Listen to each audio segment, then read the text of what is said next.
जी, अभी जो मैं आप लोगों से पेपर यहाँ ओपन कर रखा हूँ सामने, ये दिसंबर 2004 का है क्वेश्चन पेपर। ज़्यादातर फैक्ट पर आधारित है, ये बात ध्यान रखेंगे। उसके बाद ये जैसे ही पेपर ख़त्म हो जाएगा आपका, तो फिर मैं आप लोगों से ये जो 1 अक्टूबर 2022 का पेपर चल रहा है, इस पर हम लोग जिक्र करेंगे। ठीक है, थोड़ा सा यहाँ पर भी हम लोग देखेंगे कैसे प्रश्न पूछे जाते हैं। ओके। प्रश्न हमारे सामने ये है, दिसंबर 2004 का क्वेश्चन नंबर 31 है। और आज का ये पहला प्रश्न है, कथन और कारण के रूप में समाज कार्य अनुसंधान और सामाजिक विज्ञान अनुसंधान में बड़ा अंतर नहीं है। अभी अभी आप लोगों में से त्रिपाठी जी, आप ही ने बात जी कर रहे जी थे। ये प्रश्न जी देखिए उसी के आधार पर आ रहा है, तो आप बताइए क्या कहना उचित समझेंगे, यस या नो में? Yes yes sir. सर। बिल्कुल, बात यस। सही है। जी अंतर सर। तो है, परंतु ज़्यादा अंतर नहीं है, ये बात आपको ध्यान नहीं। रखना है। सोशल वर्क जो है ना, सामाजिक विज्ञान से ही आया है, यह स्टेटमेंट आपका करेक्ट रहेगा। फिर कहता है कि सामाजिक विज्ञान अनुसंधान और समाज कार्य अनुसंधान एक ही प्रकार की सामाजिक वास्तविकता से संबंधित होता है। बात तो सही है, ये भी ऐसा नहीं कि जी गलत है, सही सर। ये टाइप भी वही सही है होता सर। है ना, और टाइप दोनों ए वही सही है। होता वाला है। ऑप्शन आपका। बिल्कुल, ऑप्शन आपका जो करेक्ट जा रहा है वो पहला वाला करेक्ट जा रहा है, सही जवाब आपका। अब मैंने इसको कैसे रिलेट करवाया है, देखिए, जो सामाजिक विज्ञान अनुसंधान है और जो समाज कार्य अनुसंधान है, वो एक ही प्रकार की एक सामाजिक वास्तविकता से संबंधित है। तो इस वजह से मैं ये कह सकता हूँ कि ज़्यादा अंतर नहीं है ना, ज़्यादा अंतर नहीं है। कारण ये कि वो भी वास्तविकता की बात करेगा और आपका समाजकारी भी वास्तविकता की बात करेगा, तब ये कहता है कि व्याख्या हो रही है। अदरवाइज आप क्योंकि लगाइए, फिर भी आपका ये क्वेश्चन सही चला जाएगा। बात करेंगे क्वेश्चन नंबर 32 के बारे में कि समाजकारी में परिवर्तों की सक्रियात्मक से तात्पर्य क्या है। अब परिवर्तों एक ऐसा शब्द है जिसको आप इंग्लिश, देखिए, कभी अगर आपको जैसे हिंदी ना समझ में आए तो आप एक आध बार बोलेंगे तो मैं आप लोगों मनु। को जो इंग्लिश भी दिखा दूंगा। ठीक है, अब परिवर्तों का मतलब क्या होता है, वेरिएबल्स होता है। वेरिएबल का मतलब क्या होता है, चर होता है। चल। हाँ, बस अब यहाँ पर आपको क्लियर हो गया। तो यूजीसी अब आजकल तो परिवर्तों शब्द यूज़ नहीं करता है, पहले ये करता था, अब चर लिखता है, चर ही लिखता है अब। तो चर को परिमेय बनाना, इसका मतलब है क्या, जो चर है उन चर की संक्रियात्मक अवस्था, ऑपरेशनल स्टेज है ये एक प्रकार का। दूसरा कहता है कि चर को समझने के लिए सरल बनाना। तीसरा ऑप्शन कहता है कि चर को एक तार्किक क्रम में व्यवस्थित करना। और चौथा कहता है कि जो चर है उसके अनुसंधान के लिए उपयुक्त बनाना। देखिए, बड़ा अच्छा सवाल है, पहले वेरिएबल्स का मतलब जान लेना ज़रूरी है, तब आपको ये सवाल समझ में आएगा कि इसका अर्थ क्या बनेगा। जरा एक बार अपने विचारों को आप प्रकट करें, फिर मैं आप लोगों को बताऊंगा।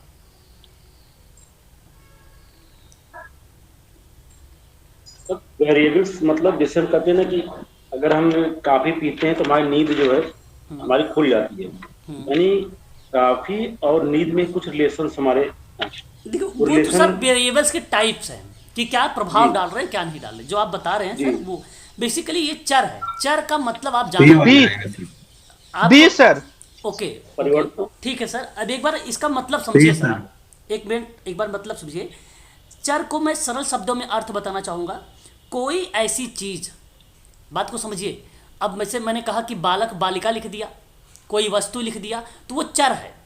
चर कोई अलग चीज़ नहीं है, वेरिएबल्स हम मानते हैं कि ये वेरिएबल्स है। मैंने कहा कि बताइए विद्यालय में बालिका और बालक के उपलब्धि स्तर क्या है, तो बालिका भी एक वेरिएबल है, बालक भी एक वेरिएबल है, उपलब्धि भी एक वेरिएबल है, और उसके उपलब्धि का स्तर क्या है, तो स्तर यानी लेवल जो है वो भी एक वेरिएबल है।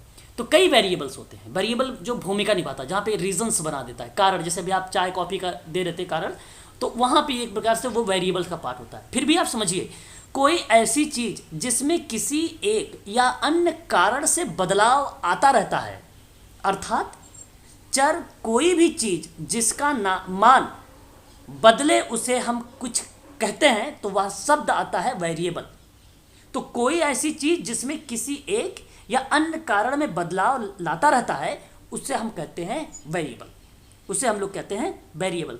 वेरिएबल्स दो टाइप के होते हैं, आश्रित और स्वतंत्र टाइप के हम जानते हैं। ठीक है, तो मैं आप लोगों से एक स्वतंत्र और एक आश्रित, ये दो टाइप के वेरिएबल्स होते हैं। ये हालांकि आप लोगों को पता भी होगा। तो वेरिएबल्स बेसिकली जानते हैं क्या होता है, मापने योग्य गुण होता है। वेरिएबल क्या होता है, मापने योग्य गुण होता है। प्रश्न पूछा गया है यूजीसी नेट के फर्स्ट पेपर में आया हुआ ये सवाल है, 2020 का मैं बता रहा हूँ आप लोगों से। सवाल आया था कि क्या एक चर क्या है, तो ऑप्शन में था निर्माण, संबंध स्थापित करना, परिकल्पना और मापने योग्य गुण। तो मापने योग्य गुण है, ये आपका ऑप्शन करेक्ट गया था वहाँ पे, ठीक है, वेरिएबल में ध्यान रखेंगे। तो एक स्वतंत्र होता है और एक आश्रित। स्वतंत्र के बारे में सुन लीजिए। एक स्वतंत्र चर बिल्कुल वैसा ही होता है जैसा वह लगता है। यह एक चर है जो अकेले स्थिर रहता है और दूसरे वेरिएबल द्वारा बदला नहीं जा सकता है, जिसे आप मापने की कोशिश कर सकते हैं। लाइक मैं अगर कहूँ किसी की उम्र एक स्वतंत्र चर हो सकती है ना, एक स्वतंत्र चर हो सकती है। तो वास्तव में जब आप चर के बीच किसी तरह के संबंध की तलाश में होते हैं तो आप यह देखने की कोशिश करते हैं कि क्या स्वतंत्र चर दूसरे चर पे आश्रित चरों में किसी तरह का परिवर्तन करता है या नहीं करता है। तो यह स्वतंत्र चर होता है। और एक होता है आश्रित चर। अब आश्रित चर क्या होता है, बिल्कुल वैसा ही होता है जैसा वह लगता है। एक बार म्यूट हो जाइए प्लीज, कोई व्यक्ति ऐसा है जो म्यूट नहीं है। तो यह कुछ ऐसा होता है जो अन्य कारकों पर निर्भर होता है, जिसपे वो निर्भर होता है, तो उसको हम आश्रित चर का नाम देते हैं। एक नियंत्रित चर भी होता है, इन सब पर मैं बात करूंगा आने वाले टाइम में। अब यहाँ पे चरों की परिवर्तों का जो संक्रियात्मकता का जो अर्थ पूछा था, वो बेसिकली परिवर्तों को एक तार्किक क्रम में व्यवस्थित करने की बात करता है। ठीक है, सरल तरीके से बनाना, आप ये कहें कि समझने के लिए सरल तरीका बनाना, ये नहीं है।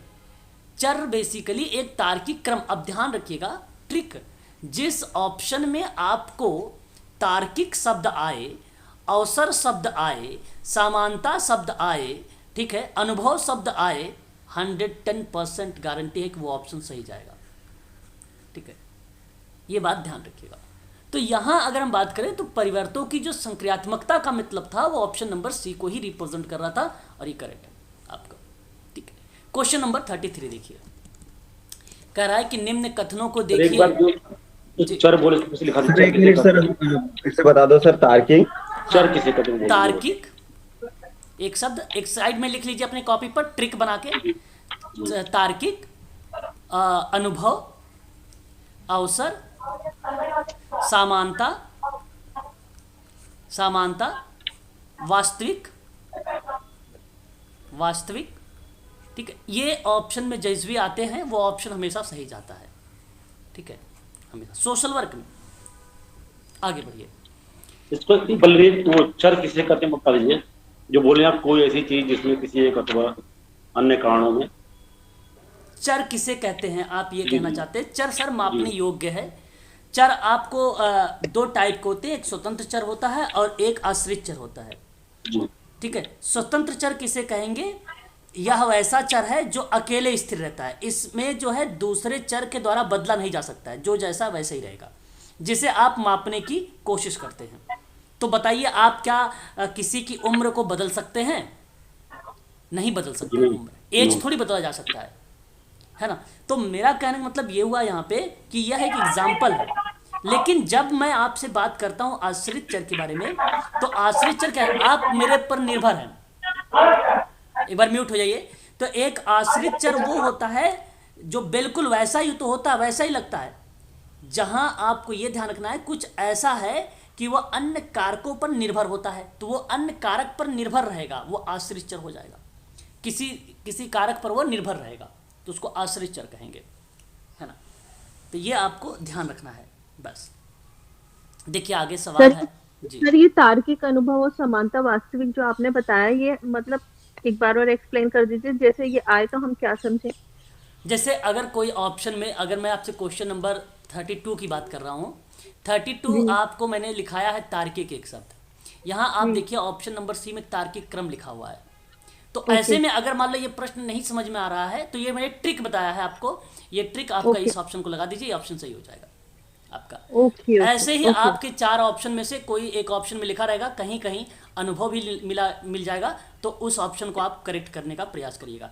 अब ऐसा नहीं होगा कि ये जो मैंने शब्द लिखवाए हैं वो ये सारे शब्द रहेंगे ऑप्शन में, ऐसा होगा ही नहीं। ये ध्यान रखेंगे, ऐसा होगा नहीं। और यदि ऐसा हुआ तो नीचे कूट होगा और उनको आप सभी को चुनाव कर लीजिएगा फिर। ठीक है, okay okay okay, thank you. अब देखिए आगे 33 प्रश्न कह रहा है कि परिमाणात्मक अनुसंधान में चयन की जो है उपयुक्त प्रणाली या यादृच्छिक प्रतिचयन होता है। आपको ध्यान रखना। अच्छा, यहाँ पर इंग्लिश देख लीजिए एक बार। इंग्लिश देख के करेंगे तो थोड़ा सा कॉन्सेप्ट और अच्छा क्लियर हो जाएगा। अब देखिए प्रश्न क्या है आपको, जो है क्वांटिटेटिव बात कर रहा है, और जो क्वांटिटेटिव है वो परिमाणात्मक अनुसंधान है। और इसमें इसने कहा कि भाई अप्रोप्रिएट मेथड है ना, मतलब इसने क्या किया, उपयुक्त प्रणाली of sampling is random sampling. कहने का तात्पर्य है कि जो परिमाणात्मक अनुसंधान में सैंपलिंग है उसकी एक उपयुक्त प्रणाली है या यादृच्छिक प्रणाली है, सॉरी यादृच्छिक सैंपल है। तो क्या इस बात से आप सहमत हैं कि परिमाणात्मक अनुसंधान में, क्वांटिटेटिव रिसर्च में जो सैंपल है उसको यूज किया जाता है, और वो सैंपल जो रैंडम सैंपल हो, जिसमें कोई भेदभाव ना हो। अब बात है क्वांटिटेटिव में, क्वालिटेटिव में नहीं, बात है क्वांटिटेटिव में। बताइए एक बार। यस, सही है सर। हाँ, सही है आप सर। बताओ। सही है सर। हाँ, आप बात को समझ पाए। देखो क्वालिटेटिव क्या है, क्वालिटेटिव एक प्रकार से आप गुण। गुणों को बताता है ना। क्या है आपकी गुण। मैंने आपसे क्या कहा कि भाई आप बड़े सुंदर लग रहे हैं, आपका फिजिकली मोमेंट बहुत अच्छा है, ठीक है, फिजिकली फिट हैं आप, तो इस आधार पे मैंने आपको पसंद कर लिया। तो वो एक प्रकार से मैंने आपकी क्या देखा, आपके क्वालिटेटिव। और बहुत लोग आपके गुण को देखे, भाई ये बंदा तो बहुत अच्छा सॉफ्ट बिहेवियर वाला है, इस जो है इस बच्चे का चुनाव कर लिया जाए। तो ये कहाँ मिला, ये क्वालिटी। और ऐसे में जब ये चीज़ें आएगी, रैंडम तो आएगा फिर, लेकिन वो भेदभाव के साथ आएगा, उसमें भेदभाव हो गया फिर। लेकिन जो क्वांटिटेटिव होता है रिसर्च, उसमें तो मेथड यूज़ होता है सैंपलिंग का, और वो उसमें हम लोग यूज़ भी करते हैं रैंडम वाले का, तो इसमें भेदभाव नहीं होता है। और ये आपका करेक्ट रहेगा पहला वाला, फिर इसमें भेदभाव नहीं होता है। और आपको मालूम भी होगा जो है सरल यादृच्छिक होता है, स्तरीकृत होता है, सिस्टमैटिक होता है ना, ये तो मालूम है आपको। आने वाले टाइम में जिक्र करूंगा आप लोगों से, ऐसी बात नहीं। वो टाइप है, एक प्रोबेबिलिटी का, एक नॉन प्रोबेबिलिटी का, तो ये करेक्ट हो जाएगा। दूसरा कहता है कि सांख्यिकी प्रणाली का उपयोग किया जा सकता है तथा बिल्कुल साधारणीकरण सर। संभव है। बिल्कुल सत्य है, ये भी यस सत्य है। सर। इसलिए मैं आपसे कहूंगा ऑप्शन नंबर आपका ए। पहला करेक्ट हो जाएगा। आ और रा दोनों सत्य है, ठीक है। क्वेश्चन नंबर 34 सर्वाधिक महत्वपूर्ण केंद्रीय प्रवृत्ति का माप। देखिए, सर्वाधिक महत्वपूर्ण केंद्रीय प्रवृत्ति का माप आपका ध्यान रखिएगा, बहुलक भी है, माध्यिका सर। माध्यिका भी है और बहुलक भी है, तीनों हैं। ये तीनों हैं, याद है। एक परास आता है, एक मानक विचलन आता है, ये भी ध्यान रखेंगे, रेंज जिसको हम लोग बोलते हैं परास को, और एक काई स्क्वायर आता है ना, इसके बारे में भी आप ध्यान रखेंगे। ये केंद्रीय प्रवृत्ति का माप नहीं होते हैं ये तीन। फिर भी इस प्रश्न का आप जवाब देने का प्रयास करें कि सर्वाधिक केंद्रीय प्रवृत्ति का माप क्या कहना चाहेंगे, माध्यिका या माध्य? माध्यिका सर। नहीं सर, माध्य तीनों है सर। नहीं, यहाँ आपसे प्रश्न पूछ लिया ना, प्रश्न नहीं ध्यान दिया आपने। आपने प्रश्न पूछा सर्वाधिक, आपने कह दिया तीनों ऑप्शन में कहीं कूट दिया नहीं गया, तो तीन तो हैं। मानक विचलन सर। सर मानक विचलन केंद्रीय प्रवृत्ति माप थोड़ी ना है। सर माध होगा सर। हाँ, तो फिर बहुलक आएगा सर। ऑप्शन अरे ठीक है, सर अब बी मेरी हो बात जाएगा सुनिए। माध। अब मेरी बात सुनिए, केंद्रीय प्रवृत्ति माप जो होता है वो आपका सबसे ज्यादा हम यूज करते हैं मीन में, माध्य में। माध्य को समांतर माध्य भी बोला जाता है, सिग्मा से इसको डिनोट किया जाता है, सिग्मा से समांतर माध्य, माध्यिका, और औसत के नाम से इसको जाना जाता है, एवरेज के नाम से जाना जाता है। ध्यान रखेंगे, यही करेक्ट जवाब है, ऑप्शन नंबर बी, ठीक है, सर्वाधिक के रूप में। अब आजकल कूट आते हैं, है ना, तो आप लगाइएगा ए बी सी करेक्ट रहेगा यहाँ पे। बाकी ये जो मैंने सवाल मानक और परास की और काई स्क्वायर की बताया, आने वाले टाइम में सवाल आएगा, ये तय है, पूछा भी जा चुका है, ठीक है। मैं वहाँ पे भी दिखा दूंगा ये प्रश्न। फिर भी एक आप काई यहाँ पे स्क्वायर का बताएं। टेस्ट भी होता है क्या, एक हाइपोथेसिस में? जी सर, एक काई स्क्वायर जो बता रहे हैं, ये क्या एक टेस्ट भी है क्या, हाइपोथेसिस चेक हाँ करने का? टेस्ट है, काई काई स्क्वायर टेस्ट है जी। ये औसत के साथ साथ जो है ना, आपका इस जो है स्क्वायर टेस्ट जो है बिहेवियर पे भी जिक्र करता है औसत के साथ साथ में, है ना, औसत के साथ साथ में, ठीक है, करेक्ट रहेगा। चलिए आगे बढ़ते हैं नेक्स्ट क्वेश्चन पे। अगला क्वेश्चन ये है, प्राथमिक आंकड़ों का अर्थ क्या बनेगा। पहला ऑप्शन अब क्या है, विशिष्ट अनुसंधान के लिए एकत्र किए गए आंकड़े। दूसरा ऑप्शन कहता है अनुसंधानकर्ता द्वारा एकत्र किए गए आंकड़े। तीसरा ऑप्शन कहते हैं ऐसे आंकड़े जो अत्यंत महत्वपूर्ण हो। चौथा ऑप्शन कहता है कि अत्यधिक सावधानी पूर्वक एकत्र किए गए आंकड़े। बड़ा अच्छा सवाल है, आप जरा बी, जवाब सर। बताइएगा। Sir B option, B option, sir B option, B option. चलो, आप सबका झुकाव बी की तरफ है और आप सभी ने सही जवाब दिया है। मैं आपको बता भी देता हूँ एक आध लाइन में। देखिए, शोध के माध्यम से एकत्र की गई जानकारी, बेसिकली सर्वेक्षण, फोकस, समूह चर्चा, ये प्राथमिक आंकड़े का ही फार्मूला होता है। तो सर्वेक्षण में क्या होगा, आप सर्वे करिए आप लोगों ने, तो सर्वे से क्या आपने किया है, एकत्र किए हैं डाटा, इसलिए आपका ये सही रहेगा। और द्वितीयक एक स्रोत होता है, जो द्वितीयक स्रोत होता है या द्वितीयक जो आंकड़े होते हैं वो अतीत में किसी और से मतलब थर्ड पर्सन से, ठीक है, एक जो है एकत्र किया आंकड़े। जैसे अगर मैं बात करूं, इंटरनेट से आपने आंकड़े ले लिए, आपने अखबार या न्यूज़पेपर से आपने आंकड़े ले लिए, आपने किसी का लेखन पढ़ा उससे आंकड़े आपने ले लिया, रिपोर्ट किसी को देखी उसकी रिपोर्ट के आधार पे आपने आंकड़े ले लिए, तो वो कहलाते हैं द्वितीयक आंकड़े, है ना। और प्रश्न था प्राथमिक आंकड़े का, और तो प्राथमिक आंकड़े का जो पार्ट बन जाएगा वो ऑप्शन नंबर बी बन जाएगा। यही बी वाला आपका करेक्ट रहेगा। सर द्वितीय आंकड़े में द्वितीय आंकड़ों का आएगा सर, तो विशिष्ट अनुसंधान आएगा अगर द्वितीय आंकड़े। हाँ, आप विशिष्ट अनुसंधान के लिए जो आंकड़े एकत्र किए गए हैं, तो आप विशिष्ट अनुसंधान के लिए पार्ट आप मान सकते हो कि कोई ऐसा स्पेसिफिक रिसर्च रहा होगा जिसमें हमने अखबार का यूज कर लिया, हमने न्यूज़पेपर का यूज कर लिया, है ना, हमने किसी की रिपोर्ट पढ़ लिया, तो ये स्पेसिफिक एक रिसर्च है जो इसको पार्ट में लाता है, तो वो आप कह सकते हो, है ना, ये बोल सकते हो आप। हाँ, द्वितीय आंकड़ों का अर्थ में आ जाएगा सर। बिल्कुल बिल्कुल बोल सकते हो। ऑप्शन नंबर यहाँ पर आपका जो जाएगा वो बी वाला ही करेक्ट रहेगा। अब अगला सवाल आपके सामने है कि एक गैर सरकारी संगठन है। देखिए, मैंने आपको पहले भी बता रखा है गैर सरकारी संगठन के बारे में। अभी हाल ही में एक सवाल अखिल भारतीय महिला सम्मेलन पर जिक्र किया है 1927 में, बहुत इंपॉर्टेंट है, क्विज़ का नाम आता है, उसको जरूर ध्यान रखिएगा। ए ऑप्शन आएगा सर।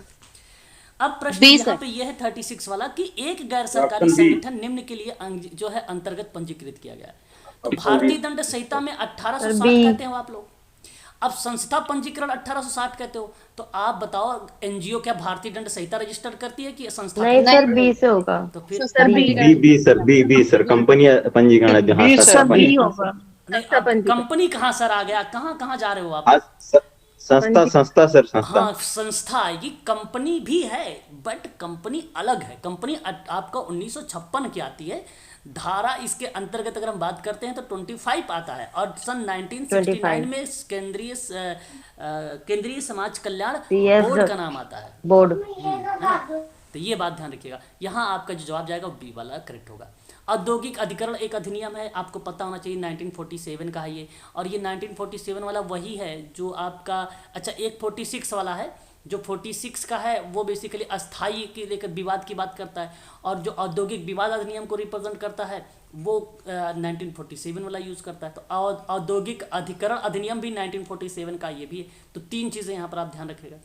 ESI ये कर्मचारी राज्य बीमा अधिनियम है, ESI तो एम्प्लॉई स्टेट इंश्योरेंस एक्ट है ये, और ये 1948 का है ना, ये बात भी आप लोगों को ध्यान रखना होगा।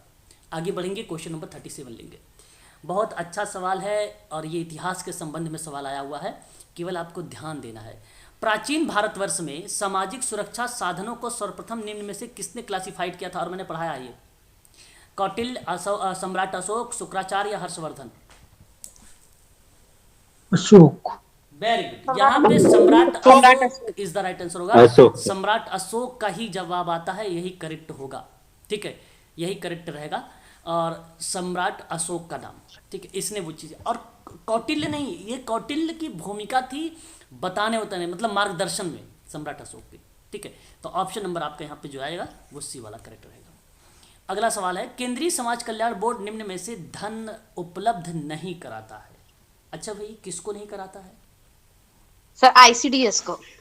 बिल्कुल, यहाँ आपको बता दूं, हाँ सर, डी। केंद्रीय समाज कल्याण बोर्ड आईसीडीएस एकीकृत बाल विकास सेवा नहीं कराता था इसको, आईसीडीएस को कराता है भाई, ऐसी बात नहीं। आईसीडीएस जो है एकीकृत बाल विकास सेवा 0 से 6 साल के जो बच्चे हैं, जो 1975 में स्टार्ट किया गया था, इसको कराता है। परिवार परामर्श केंद्र की अगर मैं बात करूं तो आप ध्यान रखिएगा, कल्याणकारी गतिविधियों पर काम करना, परिवार, महिला एवं बच्चों के लिए कार्य करना, स्वैच्छिकता से बढ़ाने की बात करता है। यहाँ पे स्वैच्छिक ये संगठन सर। की बात करता है। बिल्कुल, यहाँ पे यही करेक्ट जाएगा। अवकाश तकनीकी यही आएगा, और हाँ वित्तीय सर। सहायता भी प्रोवाइड कराता है। ये गृह कार्य बिल्कुल, गृह अवकाश गृह कार्यक्रम जो होता है, इसकी जो है केंद्रीय समाज कल्याण बोर्ड इसको धन उपलब्ध नहीं कराता। महिला छात्रावास की भी बात करता है ये, ठीक है। तो कहीं ना कहीं ये सब में बच्चों से, महिलाओं से जुड़ा हुआ प्रक्रिया है एक प्रकार से, और केवल ऑप्शन नंबर 1 जो आपका यहाँ पे गया है केंद्रीय समाज कल्याण में, ये आपका करेक्ट नहीं है। 39 सवाल आपके सामने कह रहा है कि राष्ट्रीय शिक्षा नीति किस वर्ष में स्वीकृत की गई थी, आपको बताना है। 1970, 1986। हाँ बिल्कुल, यहाँ आपने जो जवाब दिया है 1986 का, ये करेक्ट जवाब है आपका, है ना। सबसे पहली बार जो शिक्षा नीति आई थी वो 1968 में आई थी, दूसरी बार 1986 में आई थी, तीसरी बार अगर हम बात करें तो 2020 में आई है ना। और आप सबको भली भांति तरीके से मालूम है शिक्षा नीति को सबसे पहले कौन सा राज्य लागू किया है? राजस्थान। राजस्थान नहीं, कर्नाटका। एमपी। कर्नाटका दूसरे नंबर पे, एमपी दूसरे नंबर पे, एमपी। तो नई शिक्षा नीति जो है आजकल प्रश्न भी बनाता है, ठीक है, याद रखिएगा। मानव संसाधन मंत्रालय के द्वारा जो है एजुकेशन पॉलिसी में बदलाव लाया गया है, 34 साल बाद जो है परिवर्तन हमें देखने को मिला है ना। और बड़ी अच्छी ये शिक्षा नीति है। आपको बता दूं, पहले 10+2 था, है ना, और पेपर में आया हुआ सवाल भी है, आप ध्यान रखेंगे। अब ये जो नई शिक्षा नीति का पैटर्न है वो है 5+3+3+4 का है। ये पैटर्न जो है एग्ज़ाम में पूछा जाता है, ठीक है। इस पैटर्न को आप ध्यान रखिएगा सभी लोग, ठीक है। इस तरीके से इसको जाना जाता है। क्लियर रहेगा? हाँ, और आपको मैं बताना चाहूँगा यहाँ पे और भी चीज़ें इसके बारे में, क्योंकि नई शिक्षा नीति 2023 में यानी जुलाई में ये हर जगह लागू होने की संभावना है। और इसका कहने का तात्पर्य है कि इस पॉलिसी में कि शिक्षा का सार्वभौमिकीकरण किया जाए और भारत को वैश्विक ज्ञान महाशक्ति बनाया जाए। यह एक प्रकार का बेसिकली एक उन्होंने उद्देश्य रखा है, ठीक है, नई शिक्षा नीति की। बहुत ही, और इसमें जो है प्रत्येक बच्चों की क्षमता की पहचान होगी, क्षमता का विकास होगा, साक्षरता और संख्यात्मकता के ज्ञान को बच्चों के अंतर्गत विकसित किया जाएगा, शिक्षा को लचीला बनाया जाएगा, एक सार्वजनिक शिक्षा प्रणाली में निवेश किया जाएगा, गुणवत्ता शिक्षा की बात की जाएगी। यहाँ पर सार्थक योजना के माध्यम से नई शिक्षा नीति को 1 साल की क्रियान्वयन योजना भी तैयार की जाएगी। मिड डे मील की गुणवत्ता भी ठीक की जाएगी यहाँ पे, ठीक है। लंच बॉक्स ना लाने की बात की गई है इसमें, ठीक है।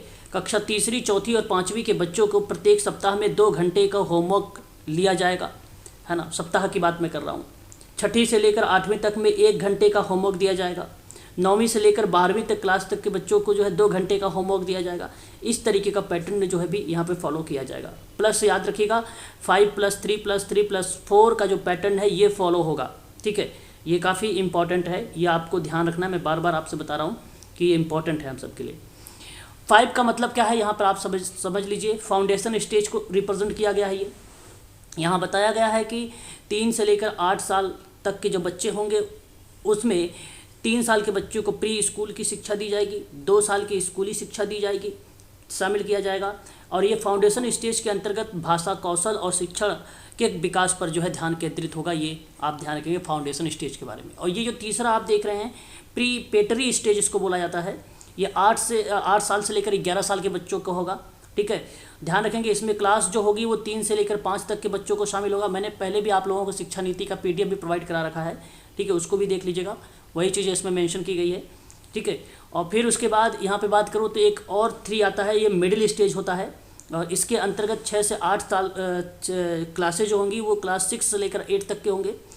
और बच्चों को अगर यहाँ पे बात करूँ तो क्लास 6 में जो है कोडिंग सिखाया जाएगा, है ना, व्यावसायिक ट्रेनिंग दी जाएगी, ठीक है, और इंटर्नशिप भी प्रदान किया जाएगा इस वाले, ठीक है, इसको आप ध्यान रखेंगे। और ये जो 4 है यहाँ पे वो सेकेंडरी स्टेज को रिप्रेजेंट करता है, 9 से लेकर 12 तक के बच्चे आएंगे इसमें सेकेंडरी स्टेज में। इसमें बच्चे साइंस, कॉमर्स, आर्ट्स का स्ट्रीम ले सकते हैं, परंतु अब अगर मान लीजिए ये जो प्रक्रिया पहले चल रही थी स्ट्रीम की भाई साइंस, कॉमर्स, आर्ट्स वाली, वो ख़त्म करके बच्चों के अपनी पसंद का सब्जेक्ट ले सकते हैं, जैसे कि बच्चे साइंस के साथ साथ कॉमर्स या फिर कॉमर्स के साथ साथ आर्ट भी पढ़ सकते हैं, है कि नहीं। ये स्ट्रीम इसमें लागू कर दी गई है।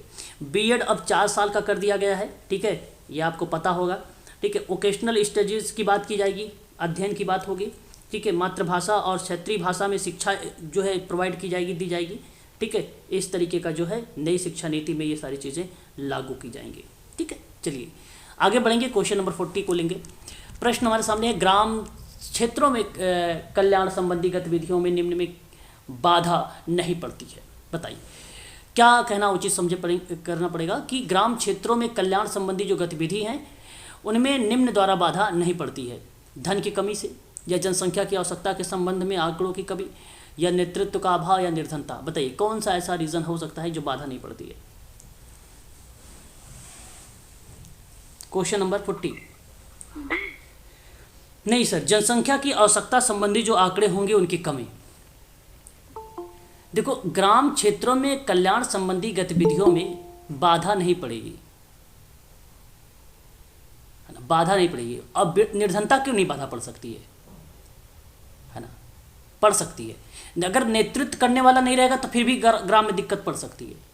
बात रही अब धन की और दूसरी तरफ जनसंख्या की, तो जनसंख्या की आवश्यकता अगर रहेगी तो उनके संबंध में आंकड़ों का अगर कमी हो गया तो बताओ क्या बाधा पड़ेगी।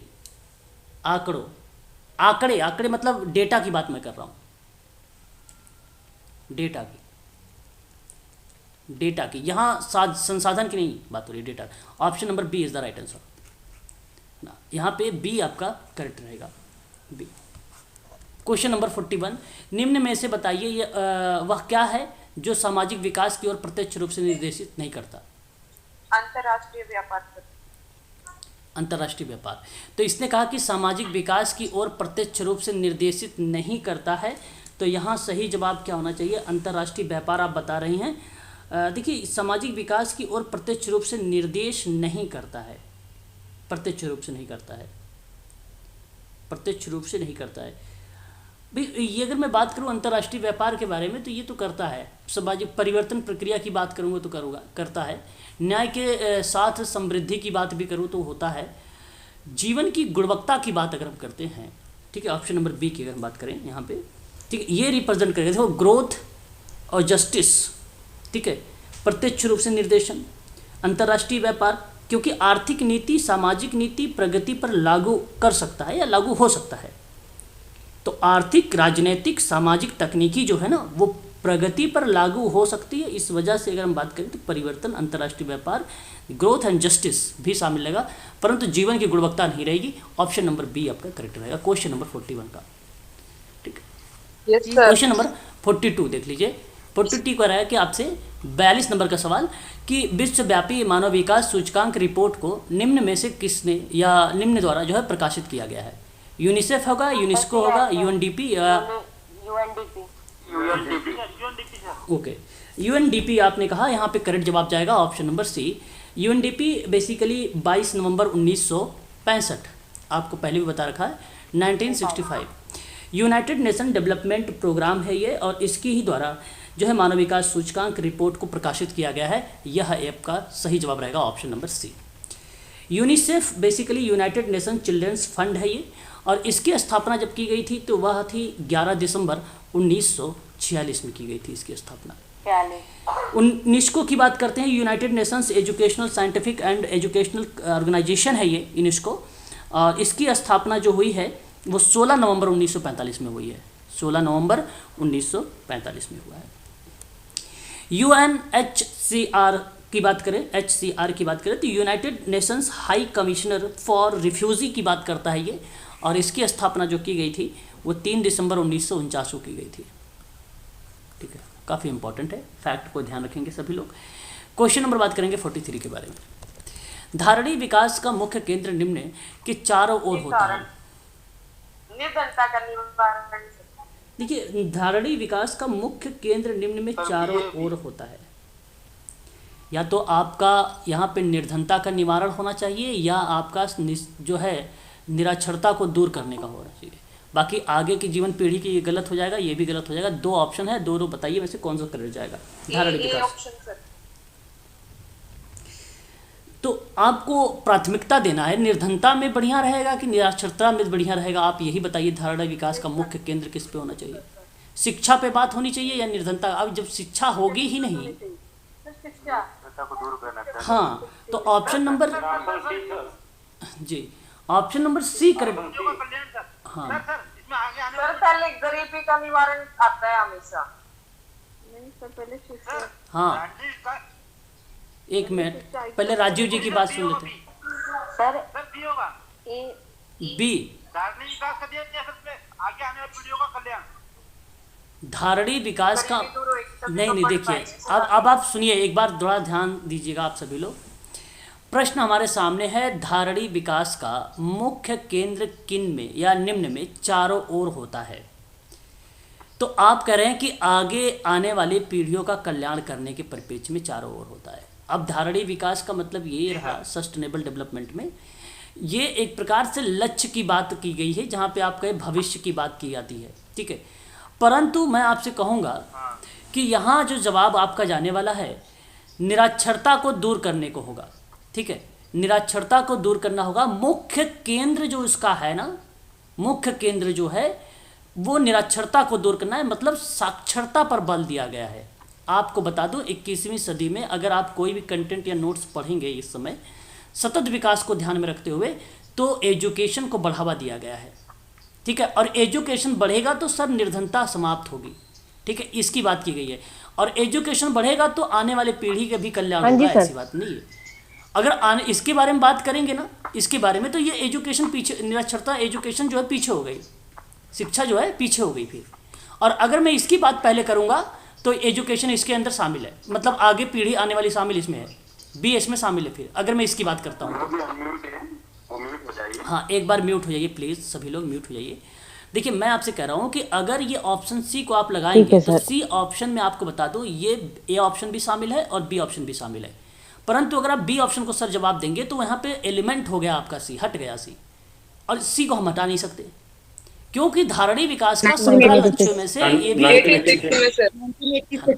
तो मैं आपसे कहूँगा ऑप्शन नंबर सी करेक्ट रहेगा। का निवारण इसमें तो सभी आ जाएगा ना? बिल्कुल बिल्कुल करेक्ट है, इसमें सभी आ जाएंगे। और इसीलिए कहा गया है कि एजुकेशन को बढ़ावा दिया गया है। क्या आप भविष्य के बारे में सोचेंगे तो एजुकेशन को नहीं बढ़ावा देंगे, तो तब अगर इसका मतलब ये हो जाएगा बी का मतलब कि आप पहले भविष्य के बारे में सोच लीजिए और एजुकेशन के बारे में मत सोचिए, और ऐसा नहीं है, जो कि ऑप्शन नंबर सी आपका ए भी हो सकता ना सर? ए जो कूट के रूप में अगर हम बात करेंगे तो यहाँ पे सभी होंगे। राजस्थान। अब ये चारों सही लग रहे हैं, चारों में प्राथमिकता आप अगर बात करें आप सी को दीजिए, एजुकेशन पर बात करिए। निरक्षरता को दूर करेंगे तो ऑटोमेटिक निर्धनता भी दूर होगी, आने वाली पीढ़ी का भी कल्याण होगा, है ना। ये बात सत्य है ना। आप अपने ऊपर भी अप्लाई कर सकते हैं इस चीज़ों को समझने के लिए। क्वेश्चन नंबर आगे देखिए जरा। क्वेश्चन नंबर आगे हमारा है, भारतवर्ष में सामाजिक विकास आर्थिक प्रगति करने में असफल रहा है, इसका सबसे सामान्य कारण क्या हो सकता है, बताइए जरा एक बार। क्या रहा है? संसाधन का अभाव कि भ्रष्टाचार कि अनिच्छुक लाभार्थी कि प्रशिक्षित जनशक्ति का अभाव? चार ऑप्शन आपको दिखाई दे रहा है। क्वेश्चन नंबर 44 कह रहा है कि भारतवर्ष में सामाजिक विकास, संसाधनों का अभाव। बिल्कुल यहाँ आपने जो दिया है संसाधनों का अभाव, ऑप्शन नंबर डी ही करेक्ट जवाब रहेगा यहाँ पे। तो सामाजिक विकास अधिक प्रगति करने में असफल रहा है, रीजन ये माना गया है संसाधनों का अभाव, ठीक है। तो यहाँ अगर हम बात करें तो वैसे तो भ्रष्टाचार भी है सामाजिक विकास में असफल होने के लिए, अनिच्छुक लाभार्थी हैं तो भी है, प्रशिक्षित जनशक्ति का अभाव है तो भी है। परंतु हमें प्राथमिकता की बात कर रहा था, तो प्राथमिकता की अगर हम बात करें तो सबसे मुख्य कारण के रूप में संसाधनों का अभाव है, ठीक है। ऑप्शन नंबर डी करेक्ट रहेगा। क्वेश्चन नंबर 45 सामाजिक विकास के लक्ष्यों को प्राप्त करने वाली रणनीतियों में सम्मिलित किया गया है। अब बात है सामाजिक विकास के जो लक्ष्य रखेंगे उस लक्ष्य को प्राप्त करने में रणनीति को शामिल किया गया है। क्या होना चाहिए? क्वेश्चन नंबर 45 का जवाब उपरोक्त दोनों। उपर्युक्त दोनों। ये अच्छा ऑप्शन नंबर डी में है। न्यायपूर्ण समृद्धि की बात करें और न्यूनतम आवश्यकताओं वाला कार्यक्रम की बात करें, बिल्कुल बात सही कर रहे हैं, ऑप्शन नंबर डी करेक्ट हो जाएगा यहाँ पर। आसान सा सवाल था, ठीक है, बहुत बढ़िया। एक लास्ट सवाल और इम्पॉर्टेंट क्वेश्चन, और ध्यान रखेंगे IMP है ये। Medical termination of pregnancy act है ये, निम्नलिखित में से किसने जो है पारित किया? 1961 नहीं नहीं, सर बी आप 1971 है, ए ऑप्शन होगा।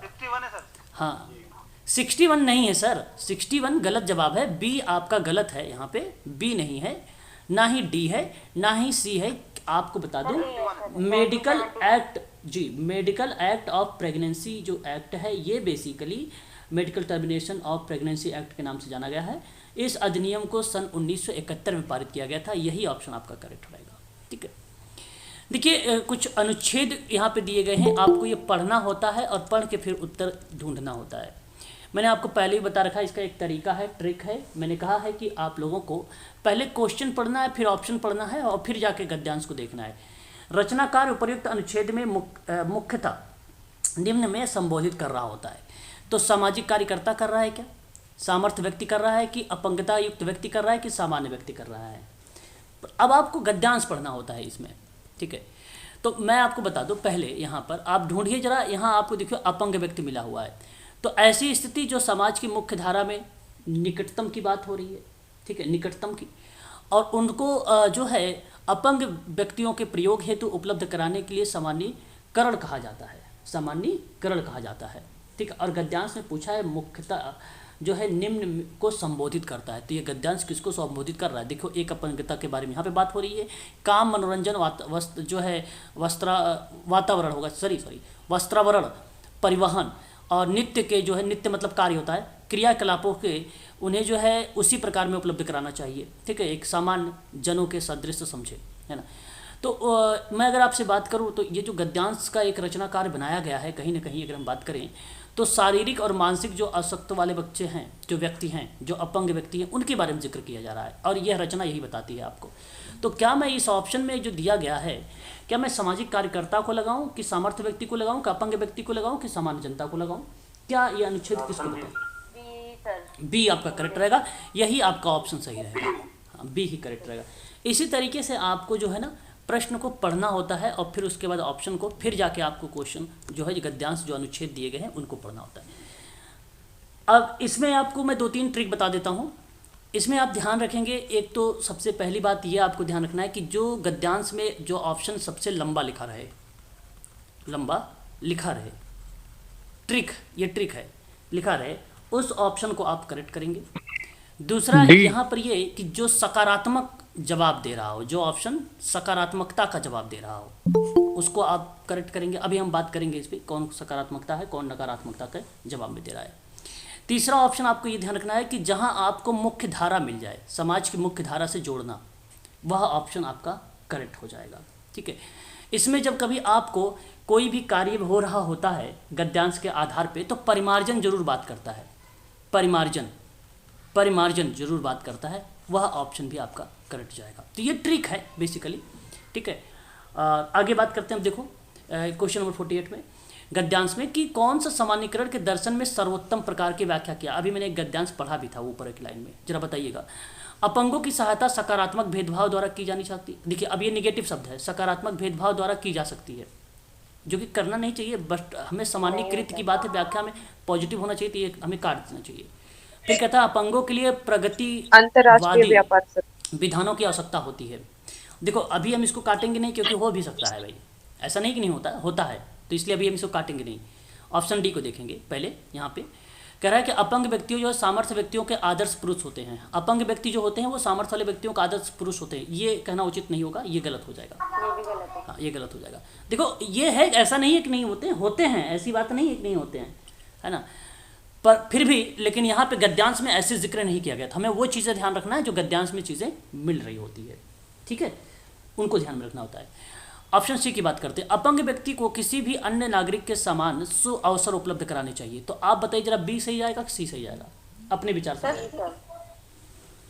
अगर आप ट्रिक का भी फॉलो करेंगे तो सी ऑप्शन जाएगा करेक्ट। यदि आप गद्यांश पढ़ेंगे तो भी आपका जो है सी ऑप्शन जाएगा। है ना। गद्यांश को भी अगर हम जिक्र करेंगे तो वहाँ पे भी इसी ऑप्शन को प्राथमिकता मिलेगी। तो मैं आप लोगों से कहूँगा कि यहाँ जो ऑप्शन आपका गया है वो ऑप्शन नंबर सी ही करेक्ट माना जाएगा। ठीक है, करेक्ट ऑप्शन सी होगा, सी। देखो रचनाकार, रचनाकार का मतलब जो ऊपर अनुच्छेद दिए गए हैं उसका तात्पर्य प्राथमिक तौर पर हम किसे दें, प्राथमिकता के तौर पे। अब ध्यान समझिए, क्या अपंगों के अधिकारों की वकालत सी करें? ऑप्शन इसकी प्राथमिकता। दूसरा, UNDP अपंगों की मानवाधिकार के अतिक्रमण को का संकेत करना। देखो अतिक्रमण की बात तो नहीं हो सकती है ना, एक प्रकार से नेगेटिव शब्द अतिक्रमण, है ना। तो ये आपका एलिमेंट हो जाएगा। अपंगों के पक्ष में एक संवेगात्मक पैरवी की। देखो मैं कहता हूँ कि अपंग व्यक्तियों को ना ये वो क्या बोलते हैं, सहानुभूति मत जताओ। बच्चा ऐसा है, वो हो गया भाई, इनका इस तरीके से इनके साथ काम किया जाए, उसको अवसर दो, उसको ना उसको इंडिपेंडेंट बनाओ, उसको इमोशनल करके जो है इस तरीके की कोई इसका मदद मत करो। बात समझ रहे हैं आप? तो उसको ज़्यादा से ज़्यादा मोटिवेट करें और आप उसको इंडिपेंडेंट बनाएं। तो मैं यहाँ पे संवेगात्मक ऑप्शन आ गया है लिखा हुआ, तो क्या मुझे कार्ड देना चाहिए यहाँ पे आरती मैडम? बताइए हिमानी। बिल्कुल कार्ड देना चाहिए, बिल्कुल। अगर हम बात करते हैं कि हाँ, अब डी देखिए जरा, अपंगों को मुख्य धारा में शामिल करो और उनकी पैरवी करना। अब देखो अब यहाँ पे पैरवी का मतलब ये नहीं हुआ। सी वाला का एक बार फिर से बताना सर, सी वाले का एक बार फिर से। अच्छा, बिल्कुल बताते हैं सर, एक मिनट देखिएगा। यहाँ जो ऑप्शन डी में लिखा हुआ है सर पैरवी करना, पैरवी करने का मतलब ये नहीं होगा ले लो निर्धनता का निवारण होगा सर जी। सर बी है, बी नहीं ये नहीं होगा। अभी हम बताते हैं सारे ऑप्शन के बारे में, निश्चिंत रहें जी। अभी आप ध्यान दीजिए, थोड़ा सा समझिए आप मेरी बात को एक बार, फिर मैं बताता हूँ आप सबकी बात। अभी हम आपकी बात लेते हैं, एक मिनट सुनिए। मैं आपसे कह रहा हूँ कि अपंगों को मुख्य धारा में शामिल करो आप उन्हें, और पैरवी करने का जो परिप्रेक्ष्य बताया गया वो एक प्रकार की टेक्निक है। ठीक है, वो एक टेक्निक है।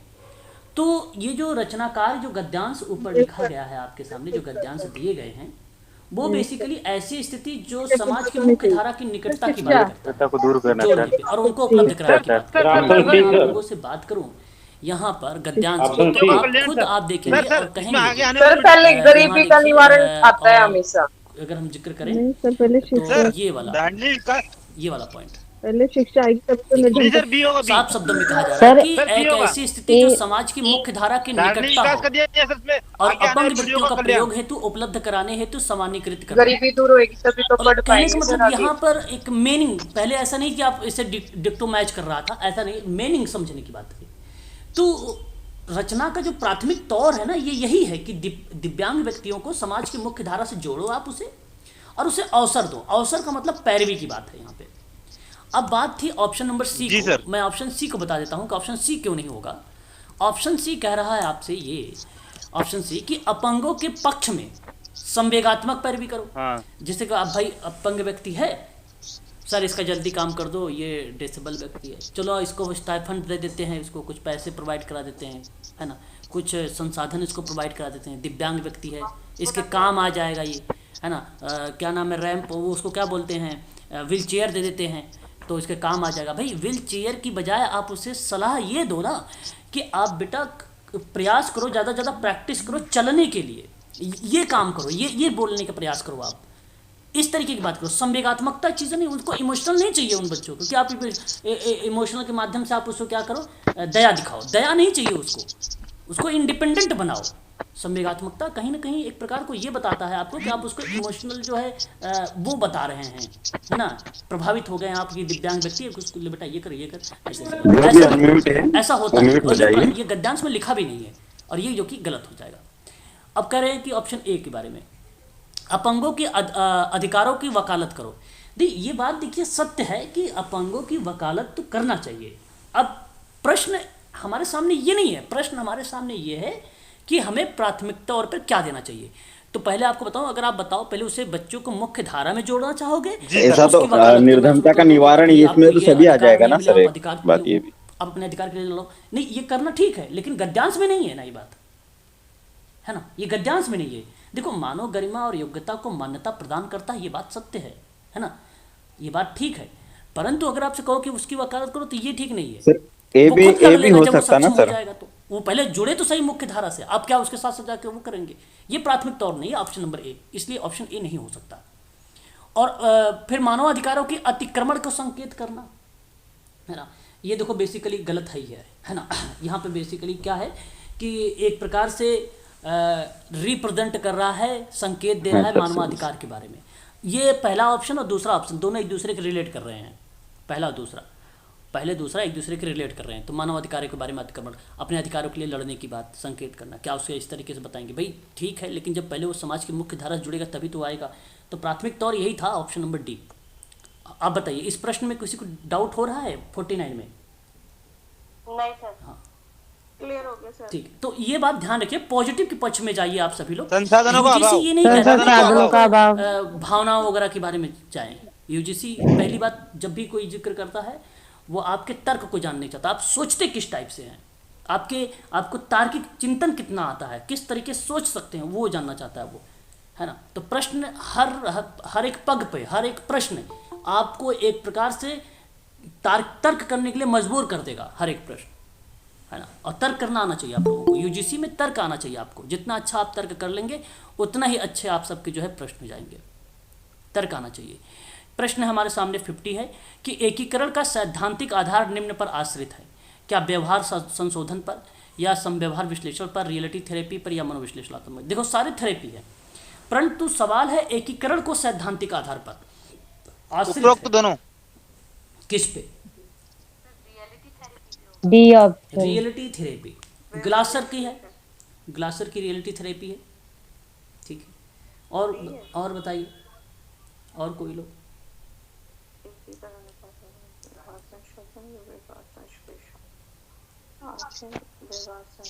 उन्नीस सौ इकसठ ऑप्शन ए सर। 1961। व्यवहार संशोधन, 1961। B sir B. 1971 है ना, लेन देन सिद्धांत में आएगा तो चार्ज 61 है सर। मैं आपको बताता हूँ। अब देखो इसमें ये जो जिक्र किया गया है ना सैद्धांतिक आधार, मैं आपको ध्यान से मेरी बात को सुनिएगा आप सभी लोग। सर ए है सर 1971। दर्शन में सैद्धांतिक आधार जो है सीखने के सिद्धांत से जुड़ा हुआ है। मैं आपको दिखाता हूँ गद्यांश, ये गद्यांश में लिखा हुआ है। यहाँ पे अगर हम जिक्र करें जो है यहाँ पर देखिए, सामान्यीकरण विशिष्ट रूप से प्रतिरूप और अनुकरण की संकल्पना के दर्शन का सैद्धांतिक आधार तो मूलतः सीखने के सिद्धांत से जुड़ा हुआ है।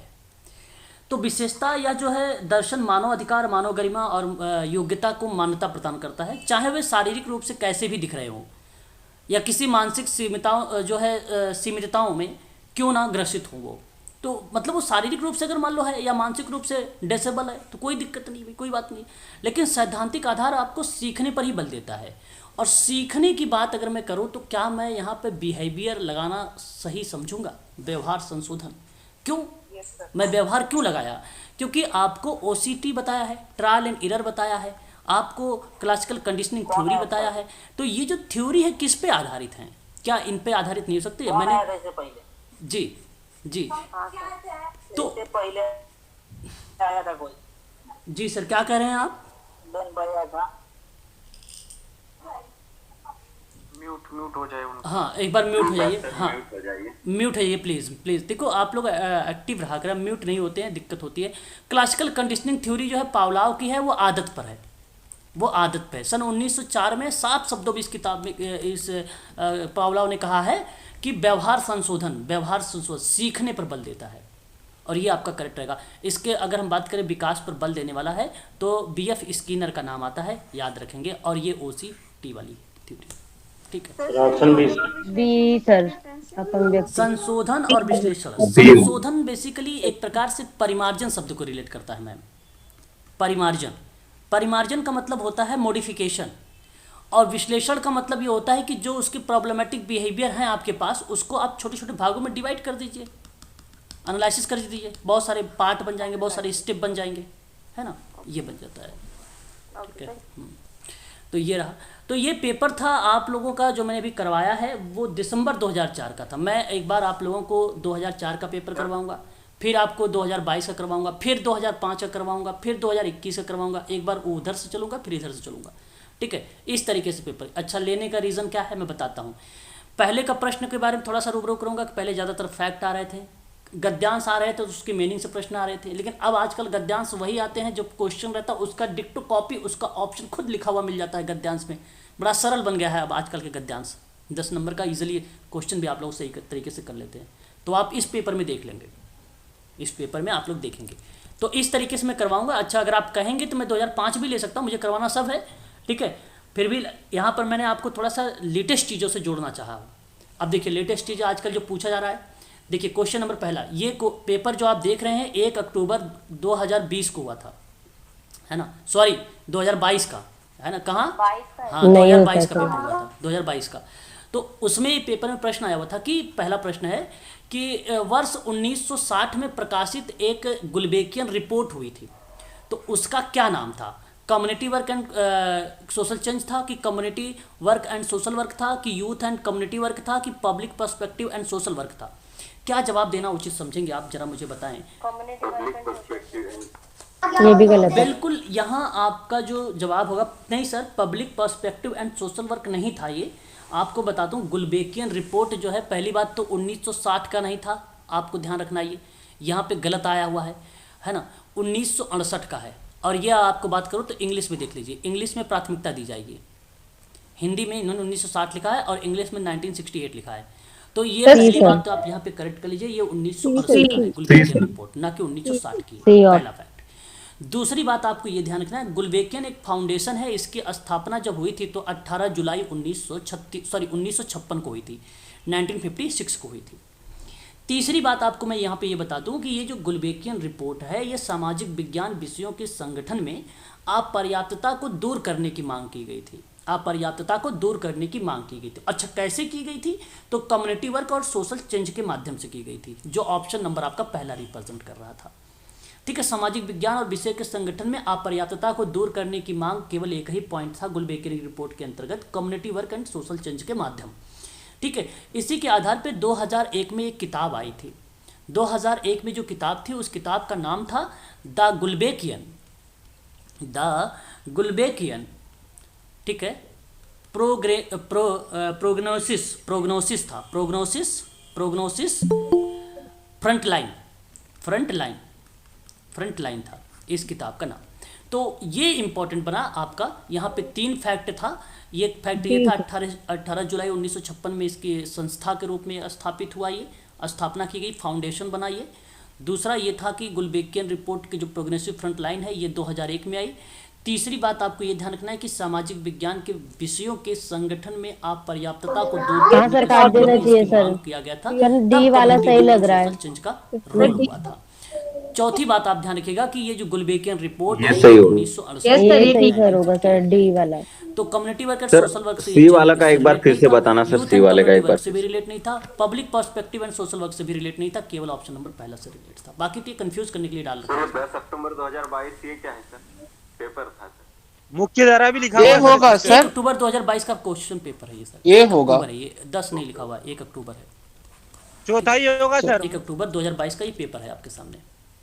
अगला सवाल देखिए, क्वेश्चन नंबर 2, काफी इंपॉर्टेंट सवाल है, आईएमपी के रूप में नोट करिएगा इसको।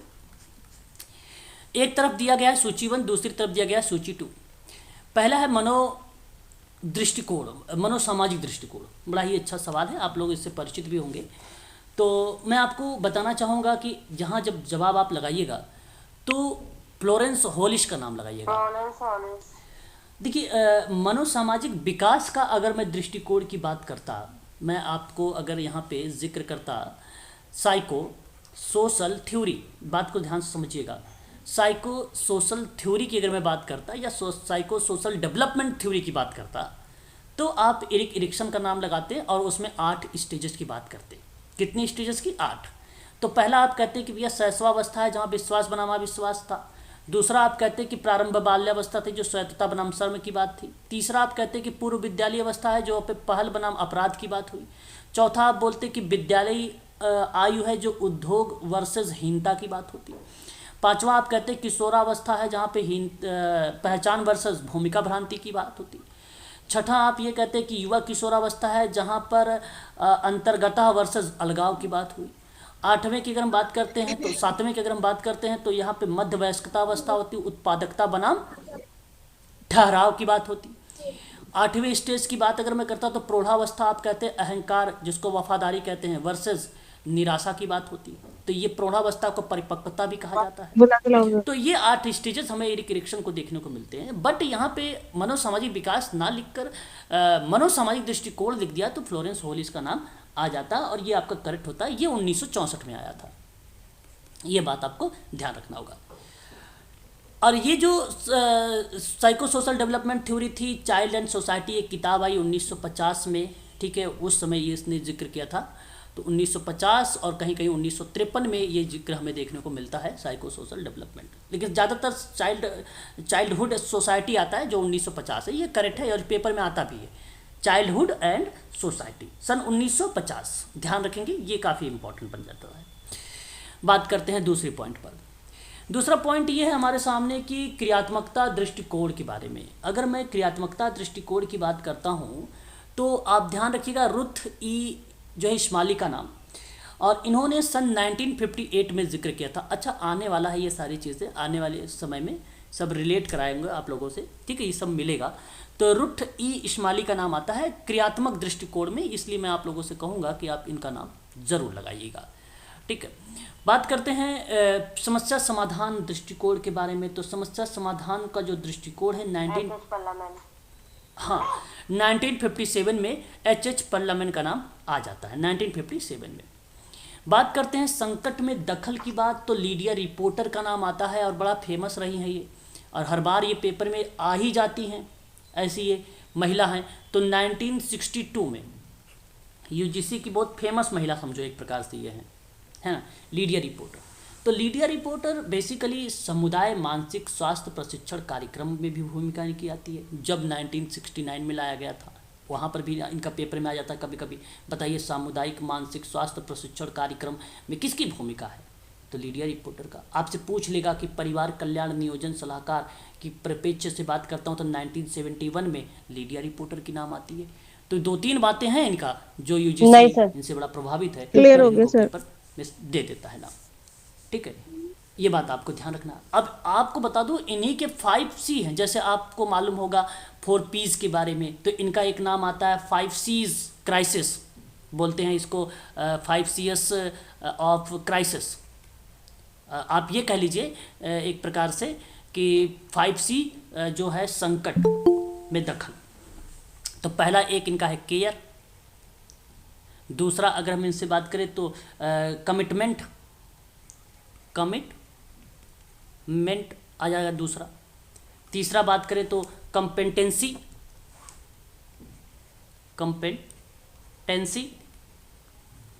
चौथा इसी की बात करें अगर हम लोग तो कम्युनिटी। पांचवा सी की बात अगर हम लोग करें तो कॉन्टिन्यूटी मतलब एक प्रकार से लगातार वाली प्रक्रिया। ये 5C है आपका, ठीक है। तो 5C में भी इनकी भूमिका आती है। तो उस हिसाब से अगर देखा जाए पहले का 4 है, दूसरे का 3 है। तो पहले का 4 दूसरे का 3, ऑप्शन नंबर लिबिडो सर अलग है। लिबिडो तो उसका नाम आता है फ्रायड का, ये तो लीडिया रिपोर्टर। 5C किसका है सर? ये 5 लीडिया रिपोर्टर की है सर, लीडिया रिपोर्टर। यहाँ पे देखिए ना, मैंने लीडिया रिपोर्टर बताया ना अभी। संकट, ये संकट में दखल की बात किया है। क्राइसिस का मतलब संकट होता है, 5CS ऑफ क्राइसिस का मतलब संकट, और ये बात इसी का आता है ना, लीडिया रिपोर्टर। ये पेपर में अभी पूछा तो नहीं गया, लेकिन वास्तविकता है, इस प्रश्न में पूछा जा सकता है। आगे बढ़ते हैं, क्वेश्चन नंबर नेक्स्ट। अगला सवाल हमारे सामने ये है कि निम्नलिखित में से बताइए कौन सा विमोचनकारी समाज है। अब समाज ये समझना हमें कि विमोचनकारी समाज होता क्या है ना। तो अब हमें ध्यान रखना है कि यहाँ पर आप देखेंगे इमेजिसिपेटरी सोशल वर्क, जो इसको बोलते हैं विमोचनकारी समाजकारी। तो इसमें एक बृहद कोटि से संबंधित नहीं होगा, मतलब उससे रिलेट नहीं है विमोचनकारी। अब विमोचन का मतलब जानते हैं क्या होता है? विमोचन का मतलब होता है मुक्त, इसका मतलब होता है मुक्त। तो मुक्ति समाजकारी किसे कहते हैं? यानी मुक्ति समाजकारी से संबंध कौन सा नहीं है। अच्छा चलो, अब मुक्ति नहीं समझ में आ रहा तो फ्री तो समझ में आ ही रहा होगा। फ्री संवेदनशील समाज कार्य परिप्रेक्ष्य। ओके, चलिए अब बात है कौन फ्री आया था समाज अभी? कार्य के बारे में, बताता हूं आपको सर। अब फ्री कौन समाज आया था कार्य से इससे पहले? संबंधित नहीं है, आप बता दो। हाँ सर। एक तो नारीवादी इससे पहले समाज कार्य है जो रिलेट करेगा, आया था कोई? जो आप बता रहे हैं सर निर्जाति संवेदनशील बहन भाई आया समाजकारी था? परिपेक्ष, ये भी रिलेट करेगा आपका विमोचनकारी समाज कार्य को। म्यूट हो इसमें जाए भी पार्ट उनको। है। विकास सर म्यूट हो बृहद जाइए। कोटि को ये भी रिप्रेजेंट करता है बृहद स्तर पर। बात था बृहद स्तर पर बात करना, है ना, ठीक, बृहद स्तर पर। करेगा। अब प्रतिदमनात्मक समाज कार्य की बात करें तो आपको ये देखना है और एक आपका जनरल वाला देखना है। तो मैं आपसे कहूंगा कि जो प्रति वाला है ये भी आपका है, लेकिन जो सामान्य प्रकार का समाज कार्य परिपेक्ष होता है, जो सामान्य जैसे कर देना सामान्य का समाज, तो ये बृहद कोटि के रेंज में नहीं संशोधन आता और है, विश्लेषण है में ना? क्या डिफरेंस तो मैं आपसे कहूंगा कि ये अर्जित समाज कार्य का उद्देश्य जो है एक प्रकार से उत्पीड़न के बाहरी स्रोत ओके या आप कह लीजिए विशेषाधिकार के बारे में जागरूकता बढ़ाने को निर्देशित करता है, लोगों के आत्मसम्मान, साहस, ताकि खुद पर आए हुई समस्या का समाधान कर सके, ओके थैंक यू। इस तरीके की जिक्र करता है मुक्ति समाज कार्य। तो यह सारी बातें आपको नारी समाज कार्य में मिल जाएगा, प्रतिदमनात्मक समाज कार्य में मिल जाएगा, निर्जातीय संवेदनशील समाज कार्य दृष्टिकोण में भी मिल जाएगा, लेकिन सामान्य प्रकार के समाज कार्य के परिप्रेक्ष्य में नहीं मिलता है, जो कि ऑप्शन नंबर बी ही करेक्ट जवाब चला जाएगा आपका यहाँ पर। ठीक है, अगला सवाल। प्रश्न थोड़े से लग रहे होंगे आपको, बट अभी आप धीरे धीरे इन चीज़ों को समझेंगे जब मैं करवाता हूँ जो क्लासेस, तो उसमें आपको लगेगा कि हाँ ये चीज़ें यहाँ पर सत्य रहेंगी। अब मैं एक आध विद्वान के बारे में थोड़ा सा आप लोगों को अलग अलग से 5 मिनट 10 मिनट की वीडियो भी बना के आप लोगों को डालूंगा, ताकि आप देख भी लीजिए। हो सकता है कल मैं लीडिया रिपोर्टर की एक वीडियो आप लोगों को बना के डाल दूँ। ठीक है, सवाल हमारे सामने ये है कि हरित समाज कार्य, पर्यावरण, जलवायु परिवर्तन, वेरी वेरी मोस्ट इंपॉर्टेंट सवाल है ये। देखो रिपीटेड है, ये प्रश्न रिपीटेड है, 14 मार्च 2022 का है। लेना डोमिनेट। हाँ, तो हरित समाज कार्य, पर्यावरण, 22 जलवायु का परिवर्तन और वैश्विक तपन संबंधी मुद्दों से संबंधित समाज कार्य की शाखा इस अवधारणा को किससे निर्मित होती है? आर सिंह का नाम आता है, जिम इम्फी का नाम आता है, लीनिया डेनोनेमिल का नाम आता है और वाल्टर एंड्रियास फ्रिडलैंडर का नाम आता है। लीना डोमिनली। बिल्कुल, यहाँ आपने जो जवाब मुझे जवाब दिया है ऑप्शन नंबर आपका यही correct community public work and perspective. इनका कॉन्सेप्ट Social जो change। ये है green social work from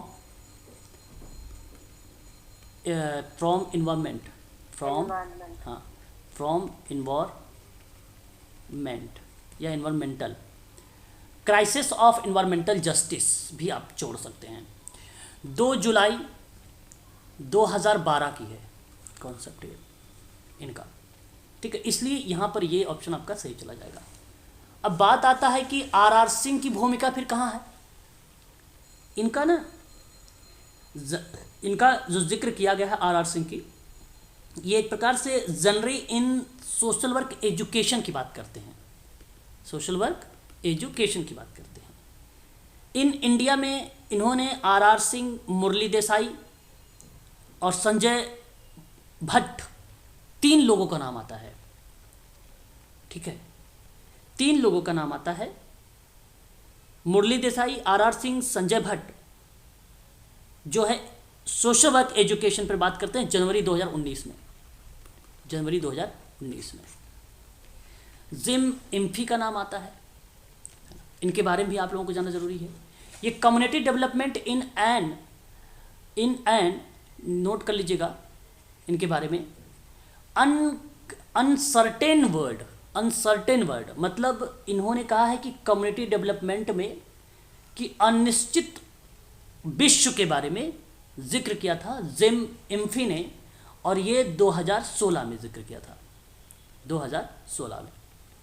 Walter Andreas Friedlander introduction to social welfare 1980 में जिक्र किया था, और concept and method of social work 1976 में जिक्र किया था।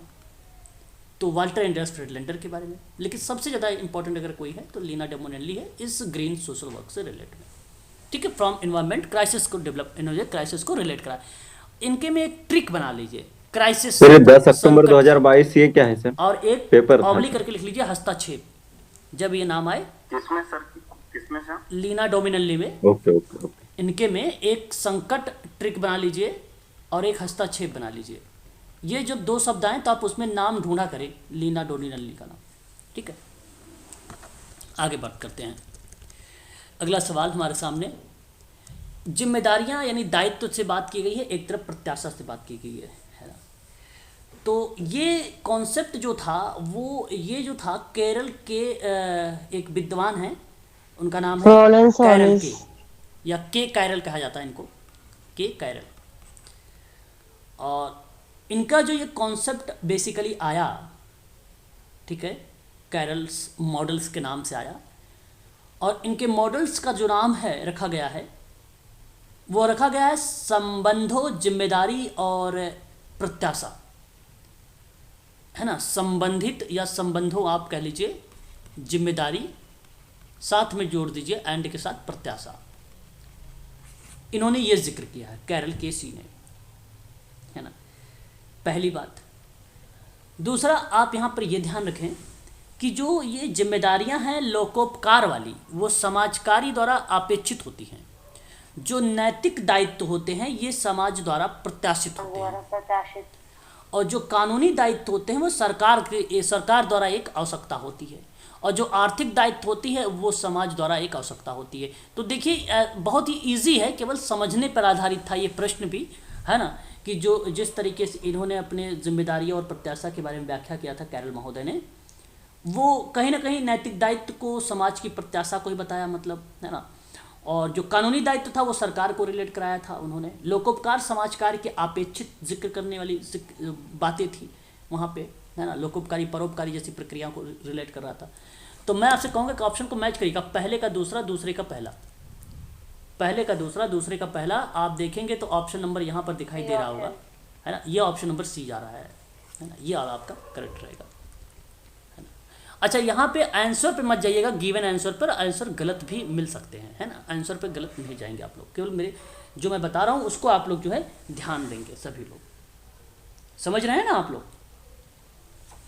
बताइए। हाँ, अब देखिए समाजीकरण की प्रक्रिया का अंतिम उत्पाद इनमें से किस में जो है प्रतिबंधित हुआ है। देखो, मैंने समाजीकरण के बारे में MPPSC की क्लास में करवा दिया है और वहाँ पे बताया भी है समाजीकरण की प्रक्रिया का अंतिम उत्पाद इनमें से किससे प्रतिबंधित होता है। देखिए, समाजीकरण दो टाइप के होते हैं, है ना। और एक मैंने आपको बताया भी है कि प्राथमिकता को रिलेट कराया गया, और प्राथमिकता में बेसिकली जो बताया गया उसमें जोड़ा गया था शैशव और बाल्यावस्था को रख के, शैशव या बाल्यावस्था कह लीजिए। एक तो माध्यमिक कहा गया, माध्यमिक में बेसिकली शिशु के शैशव अवस्था में होता है और परिपक्वता तक की बात की गई। तो शैशव अवस्था से लेकर, अगर मैं बात करूँ, सॉरी, शिशु अवस्था से लेकर जो है परिपक्वता तक की बात हुई, मतलब अंतिम अवस्था तक की बात हुई इसमें। तो अंतिम उत्पाद क्या है, मैच्योरिटी होने, पर्सनालिटी होनी चाहिए, या आपका संस्कृतिकरण होना चाहिए, या सामाजिक वर्ग होना चाहिए, या जीवन का स्तर होना चाहिए।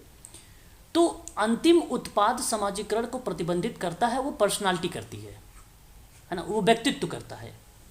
व्यक्तित्व कैसे कि भाई मूल्य, विश्वास, अपेक्षाओं को प्राप्त करना, और ये सामाजिकरण का पार्ट है। संस्कृतिकरण तो वह प्रक्रिया है जिसमें जाति व्यवस्था में निचले पायदान पर स्थित जाति ऊंचा उठाने का प्रयास करता है एक प्रकार से, या ऊंचा उठने का प्रयास करता है एक प्रकार से। तो वो संस्कृतिकरण का पार्ट होता है ना। और श्रीनिवासन के बारे में जिक्र हुआ है यहाँ पे संस्कृतिकरण के बारे में, तो मैं आपसे कहूँगा समाजीकरण में वो बात होगी नहीं। बात है सामाजिक वर्ग के बारे में, मैंने वर्ग को भी बताया है कि उन व्यक्तियों के समूह से होता है जिनकी किसी समाज में समान स्थिति होती है। जैसे मैंने कहा शिक्षक वर्ग है ये, स्टूडेंट का वर्ग है ये, यानी विद्यार्थियों का वर्ग है, तो इस चीज़ को रिप्रेजेंट करता। तो ये अंतिम उत्पाद नहीं हुआ कि समाजीकरण का ये अंतिम स्टेप आ गया भैया कि शिक्षक रहे, शिक्षार्थी, अरे उनके अंदर भी बहुत सारी प्रक्रियाएं होती हैं, तो हमें क्यों अलग कर देना है वर्ग को। समाजीकरण यहाँ पे वर्ग को रिलेट थोड़ी करा रहा है सोशल क्लास को। और जीवन का स्तर है, जीवन का स्तर का मतलब है कि किसी व्यक्ति या समूह के जीवन में सुख सुविधा संपन्न होने की मात्रा में है, तो जीवन स्तर वो है। तो बेसिकली सामाजिकरण की प्रक्रिया का अंतिम उत्पाद किस में प्रतिबंधित होगा, वो पर्सनालिटी में होगा, ऑप्शन नंबर बी में, आपका बी करेक्ट रहेगा। तो ये फैक्ट वाला सवाल है, आप इसको नोट कर लीजिएगा, हो सकता है आगामी परीक्षा में ये रिपीट हो जाए। अगला सवाल, स्वच्छ आयु का अधिकार मानवाधिकार की किस पीढ़ी के अंतर्गत आता है? देखिए इसके बारे में भी मैंने आपको पढ़ाया था। लिबिडो वाले में ना सर, ये लिबिडो की उसमें। ओके, अब आप देखो यहाँ अगर मैं बात करूँ फ्राइड नहीं सर, ये कैरल 5C किसका है वासा सर? के ये बारे में। 5C आपने नाम सुना होगा कैरल वासा का नाम। अब कैरल लिबिया वासा रिपोर्ट। ने सन 1979 में स्टेसबर्ग ने अंतर्राष्ट्रीय मानवाधिकार संस्थान में मानवाधिकार की 3 पीढ़ियों में विभाजित किया था। अब 3 पीढ़ी जो थी, एक तो इसके अंतर्गत आती है प्रथम पीढ़ी, ठीक है, एक आती है द्वितीय पीढ़ी और एक आती है तृतीय पीढ़ी।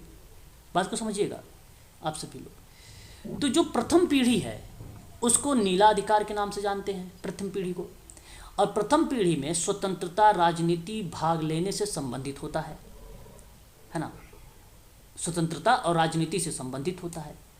तो इसमें सन 1689 में इंग्लिश बिल ऑफ राइट्स को भी व्यक्त किया गया था और इसी प्रथम पीढ़ी के में ही स्वच्छ आयु यानी पर्यावरण को भी जिक्र किया। सॉरी, पर्यावरण को तो जिक्र जो किया गया वो तृतीय पीढ़ी में किया गया था। किस में किया गया था? तृतीय पीढ़ी में किया गया था पर्यावरण को। लेकिन यहाँ पे स्वच्छ आयु का अधिकार जो मानवाधिकार को किस पीढ़ी को रिप्रेजेंट करे, तो नृजाति स्वच्छ आयु को जो संवेदनशील रिप्रेजेंट किया समाज गया कार्य वो परिप्रेक्ष्य। स्वतंत्रता और राजनीति के में भाग लेने से संबंध में रिलेट कराया गया। तो मैं आपसे कहूँगा कि आप लोग जो जवाब दीजिएगा वह ऑप्शन नंबर प्रथम पीढ़ी को दीजिएगा। दूसरी पीढ़ी जो थी वो लाल अधिकार था, जिसमें आर्थिक और सामाजिक प्रकृति से सांस्कृतिक अधिकार को रिप्रेजेंट करता था। सामाजिक, आर्थिक, सांस्कृतिक और प्रकृति के अधिकारों को रिप्रेजेंट करता था। तीसरी जो पीढ़ी थी इसको प्रेरक का अधिकार बोला गया। अंतर्राष्ट्रीय में अगर हम बात करते हैं तो जून में कई ऐसे दस्तावेज थे जो व्यक्त किए गए थे हर अधिकार को लेकर। तो इसमें सन 1972 का एक स्टॉकहोम सम्मेलन हुआ था, ये आता है।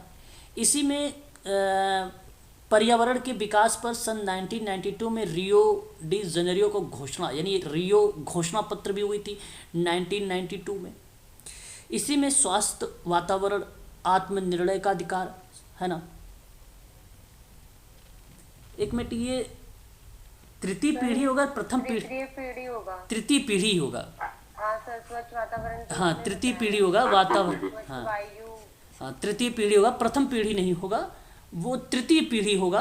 करेक्ट जवाब जो जाएगा आपका तृतीय पीढ़ी ही जाएगा। पर्यावरण आया है, पर्यावरण यहाँ पर बात किया है संवाद संचार का। और प्रथम पीढ़ी में याद रखिएगा राजनीति और जो है स्वतंत्रता की बात होती, राजनीति और स्वतंत्रता की बात होती। हाँ, तो ये आप ध्यान रखिएगा। ऑप्शन आपका जो करेक्ट जाएगा ना यहाँ पे तृतीय पीढ़ी ही करेक्ट होगा। इसको सही कर लीजिएगा आप लोग। आप लोगों ने शायद प्रथम पीढ़ी लगा दिया है ना, तो तृतीय कर लीजिए, ठीक है। नोट कर दीजिए तीनों पीढ़ी के बारे में सर। जी सर, तीनों पीढ़ी को नोट कर दीजिए तीनों पीढ़ी के बारे में। पहली में ठीक है। अच्छा, पहली पीढ़ी में आप, हाँ बिल्कुल आप लिखिए। सभी लोग म्यूट हो जाइए, थोड़ा सा मैं कीवर्ड्स बोल देता हूँ, आप उसे नोट कर लीजिए।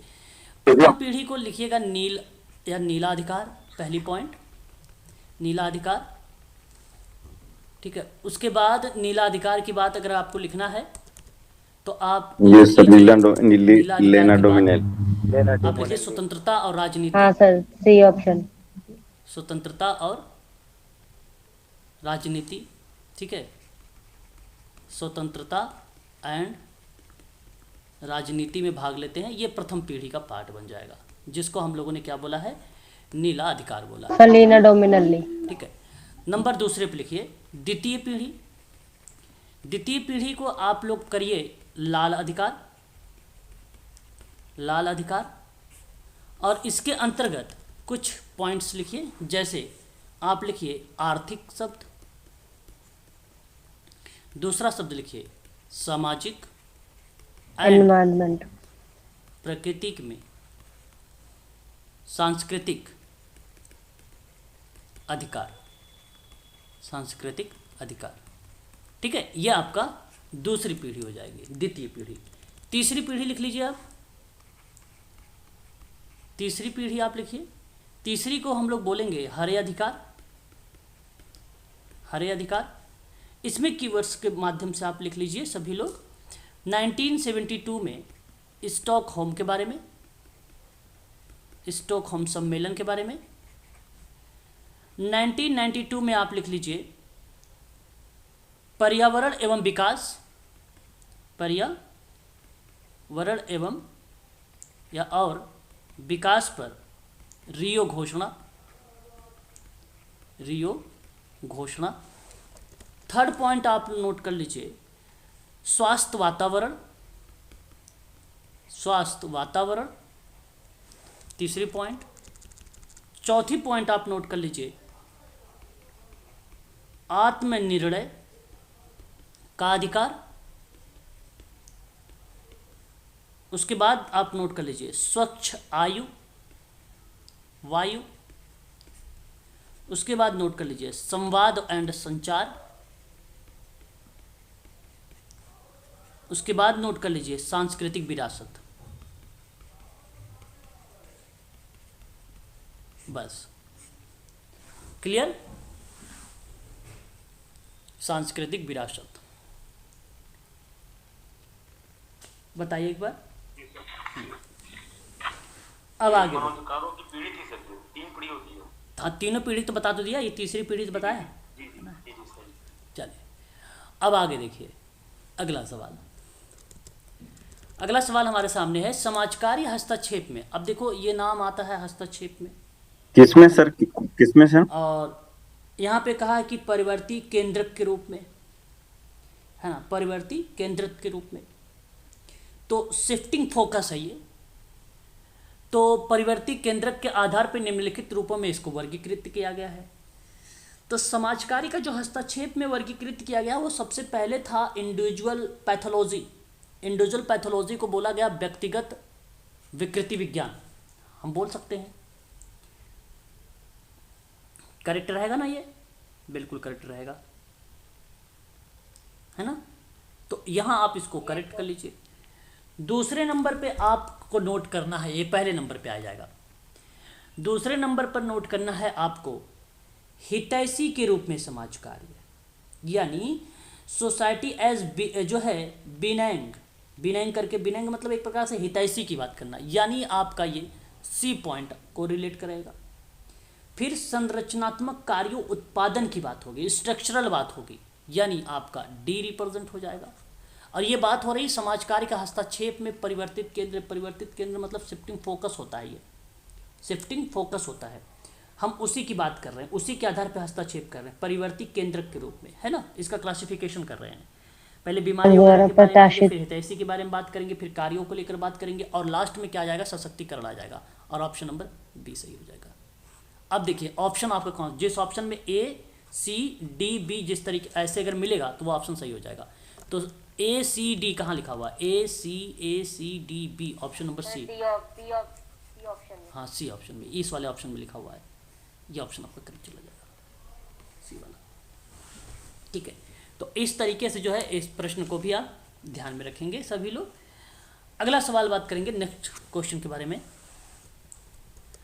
अब ये सवाल है आप सबके सामने कि निम्नलिखित शोध प्रारूपों में बताइए कौन सा प्रारूप है जो अर्ध प्रायोगिक अनुसंधान का प्रारूप किस सी ऑप्शन। अब पहली बात तो जानना ये जरूरी है आपको कि ये होता क्या है, ये प्रारूप। ये प्रारूप का जो उद्देश्य होता है वो बेसिकली अगर हम बात करें आप लोगों से तो हस्तक्षेपों का मूल्यांकन होता है एक प्रकार से, ये है ना। लेकिन ये जो है यादृच्छिक का उपयोग नहीं करेगा, रैंडम का प्रयोग नहीं करता। अर्ध प्रायोगिक अनुसंधान हस्तक्षेप और एक परिणाम के बीच में कार्य कारण को प्रदर्शित करता है। क्या करता है ये, कार्य और कारण को प्रदर्शित करता है, ये दूसरी बात रहेगी। पर्सनैलिटी पूछा कि कौन सी श्रेणी इसके अंतर्गत आती है, तो मैं आपसे कहूँगा कि निदानात्मक प्रारूप को हटा दीजिए और सर्वेक्षण प्रारूप को हटा दीजिए, मूल्यांकन शोध को रख लीजिए, हस्तक्षेप रख लीजिए और एक विषय का प्रारूप रख लीजिए, है ना। ऐसे में आप इसको शामिल कर लीजिए। अब यहाँ पर सबसे पहले आपका क्या आएगा, हस्तक्षेप होता है कि एक विषय का प्रारूप होगा। तो मैं आपको बता दूं कि जो एक विषय का प्रारूप है ये अंतिम पार्ट है, ये मूल्यांकन की बाद वाली पार्ट है।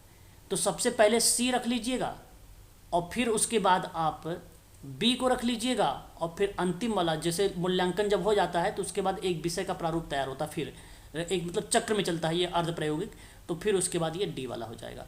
तो सी बी डी जो ऑप्शन बनेगा, ठीक है ना, वो ऑप्शन आपका करेक्ट होगा। एक मिनट, अर्ध प्रयोगी में सी बी डी देखो किसी ऑप्शन में है? किसी ऑप्शन में नहीं है ना C B D? Sir evaluation results आपने पहले नहीं, किसी ऑप्शन में नहीं है। पहले क्या बताया था मैडम? इवैल्यूएशन। हाँ सर, आपने बी ऑप्शन ओके, अच्छा, एक मिनट बी, एक मिनट देखता हूँ। बी को पहले कर लेता हूँ, फिर उसके बाद बी के बाद सी, फिर डी। अच्छा, बी सी डी है क्या ऑप्शन में? हाँ जी। जी सर। अच्छा, लास्ट, हाँ यही करेक्ट हो जाएगा। चलिए ठीक है, यहाँ इन्होंने किस तरीके से अर्ध प्रायोगिक अनुसंधान का जो प्रारूप बताया गया है, वो पहले इन्होंने मूल्यांकन श्रेणी को रखा है, फिर हस्तक्षेप, फिर एक विषय के रूप में। यानी यहाँ पे कोई क्रम नहीं बनाया है, इन्होंने जैसे आया वैसे ही क्रम में रख लिया है। मैंने क्रम बना रहा था, मैं आपको क्रम बना के दिखा रहा था, बट यहाँ पे बी सी डी ऐसे ही रख दिया इन्होंने कूट में, है ना, कोई क्रम नहीं बनाया इन्होंने। जो प्रारूप था उसी को रख लिया। फिर भी अगर प्रारूप की बात अगर हम लोग करते ना, तो सबसे पहले हस्तक्षेप आता है, फिर उसके बाद अगर हम बात करें तो अच्छा, अभी बहुत प्रक्रियाएं थी हस्तक्षेप के बाद। ऐसा नहीं कि निदान उपचार गायब कर दे, इसमें ऑप्शन में है ही नहीं बेसिकली। और रिसर्च एक्सपेरिमेंटल में अगर हम बात करते हैं अर्ध प्रयोग में, तो उसको भी शामिल किया जा सकता है। तो मूल्यांकन होने के बाद वाली प्रक्रिया फिर चक्र में जब चलती है ना, तो फिर वह एक विषय का प्रारूप तैयार हो जाता है, एक विषय का प्रारूप तैयार हो जाता है। तो या तो हस्तक्षेप के बाद भी एक विषय को रख सकते हो, या तो फिर एकदम मूल्यांकन के बाद भी रख सकते हो। मूल्यांकन के बाद समाप्ति आता है, समाप्ति के बाद भी आप डाल सकते हो इसमें, है ना। इस चीज़ को आप ध्यान रख सकते हैं, बट यहाँ पे कोई क्रम नहीं बनाया। अगर बन जाएगा तो ऐसा आप कर सकते हैं, है ना। अब देखिए एक और सवाल, ये सब जी सर कितना समय और लगेगा क्लास? नहीं, बस यही लास्ट करेंगे, बस ये लास्ट क्वेश्चन है ना, ये लास्ट है। अब आप मुझे जरा ये सवाल बता दीजिए आप लोग कि विभिन्न देशों के शोधकर्ताओं ने क्या किया? विभिन्न देशों के शोधकर्ताओं ने, यानी जो सामाजिक कार्यकर्ता हैं, यानी आप, ये साबित कर दिया है कि क्षेत्र कार्य प्रशिक्षण केवल सिद्धांत और प्रयोग एकीकरण में ही संभव होता है। आपने ये बात साबित कर दी है, ये सत्य है। देखो क्योंकि केवल लिखा हुआ है, बात ध्यान रखिएगा। तो केवल गलत हो जाएगा। तो क्या ये पॉइंट गलत हो गया? भाई ये बात सार्वभौमिक सत्य है कि सूरज पूरब में ही उगता है, और ये बात भी सत्य है कि जो रिसर्च जब किया जाता है तो उससे सिद्धांत ही बनते हैं, अवधारणाएं ही बनती हैं। तो केवल कैसे गलत हो सकता है बताइए? अवधारणाएं और सिद्धांत जब बनते हैं रिसर्च से, तो कैसे गलत हो सकती है? ट्रेंड है, सोशल क्षेत्र कार्य प्रशिक्षण होता है जो, वो सिद्धांत के लिए प्रयोग होता है, एकीकरण में ही संभव होता है, और ये बात सत्य है ना। रिसर्च का पार्ट का क्वेश्चन है, इसलिए आपका ये पॉइंट सत्य रहेगा, असत्य नहीं रहेगा। मैंने कहा है आप लोगों को ट्रिक में कि कभी कभी प्रश्न का पैटर्न जो है समझना पड़ता है ना। अब यहाँ ये बात तो सत्य है ना कि भाई रिसर्च से सिद्धांत बनते हैं, रिसर्च से ही तो सिद्धांत बनते हैं। अच्छा, सिद्धांत का मतलब ये नहीं कि ये प्रिंसिपल नहीं बनता, यहाँ पे थ्योरी बनती है। अभी आप देखिए जरा, यहाँ पे देखो, हाँ थ्योरी ही बनती है। पता चले आप प्रिंसिपल बना लीजिए, प्रिंसिपल नहीं बनता है, ये बात ध्यान रखिएगा। प्रिंसिपल का मतलब भी सिद्धांत होता है, थ्योरी का मतलब भी सिद्धांत होता है। जो सार्वभौमिक सत्य है उसमें कोई परिवर्तन नहीं होगा, उसमें बदलाव नहीं होता, जो जैसा है वैसे रहेगा। जो थ्योरीज होती हैं, कोई विद्वान दिया, जैसे आपने दे दिया, तो मैं आपकी थ्योरी गलत नहीं कर सकता हूँ, मैं केवल आलोचना कर सकता हूँ कि सर ये नहीं, ऐसे होना चाहिए, एक कॉन्सेप्ट और डाल दीजिए, ये होता तो बढ़िया होता, है ना। तो इसलिए थ्योरी बोलता, थ्योरी बनती है, ना कि प्रिंसिपल बनता है। और ये बात सर ये तृतीय पीढ़ी होगा। समाज कार्य का जो प्रयोग होता है वो सामान्य स्वच्छ बुद्धि वातावरण और तो उसमें प्रज्ञान पर बताया ना, आधारित होता है। स्वच्छ वायु। ये गलत है सर। अब ये जो आप बताओ, सोशल वर्क का प्रयोग केवल सामान्य बुद्धि वाले बच्चों पे करोगे? अगर असामान्य कोई बुद्धि वाला बच्चा मिल गया तो उस पर नहीं प्रयोग करोगे आप? करेंगे सर। करना पड़ेगा। नहीं, गलत है सर। अरे भाई गलत है सर। बिल्कुल ये गलत है। मैं आपसे ये कहूँगा स्वतंत्रता की बात की। जब आपको कहे कि समाज कार्य का प्रयोग ना बेसिकली सामान्य बुद्धि वालों के साथ भी होता है और विशेष बुद्धि वाले के साथ भी होता है। विशेष बुद्धि वाला समझते हो? कितने लोग जानते हो विशेष बुद्धि वाले? तो जरा इसको नोट कर दीजिए तीनों पीढ़ी के बारे में सर। विशेष बुद्धि वाले व्यक्ति समझते हो? सर तीनों पीढ़ी को जब नोट कर दे तीनों पीढ़ी के बारे हाँ, में। जिसे पहली देखो अभी किसी बच्चे ने मुझसे बताया, ये मानवाधिकार की 3 पीढ़ी है। Child sir. Good good good, बढ़िया। स्पेशल चाइल्ड जो 90 से IQ जिनकी नीचे हो, 90 से नीचे हो, तो बेसिकली मैंने एक फॉर्मेट भी सेट करके आप लोगों को बताया, एक बार फिर बता देता हूँ, आप ध्यान रखिएगा। जैसे 20 से कम तो ये प्रोफाउंड होता है, ये दूसरे पे आश्रित होते हैं ये बच्चे। और 20 से 34 ये जो होते हैं निर्भर तो रहते हैं, लेकिन ये दैनिक जीवन के ही क्रियाकलापों में लिप्त रहते हैं, अपने ADL की एक्टिविटी पे लिप्त होते हैं। इसको सीवियर कहा जाता है। सर ये 20 से 34 वाले में 20 से 34 वाले में सीवियर कहा जाता है।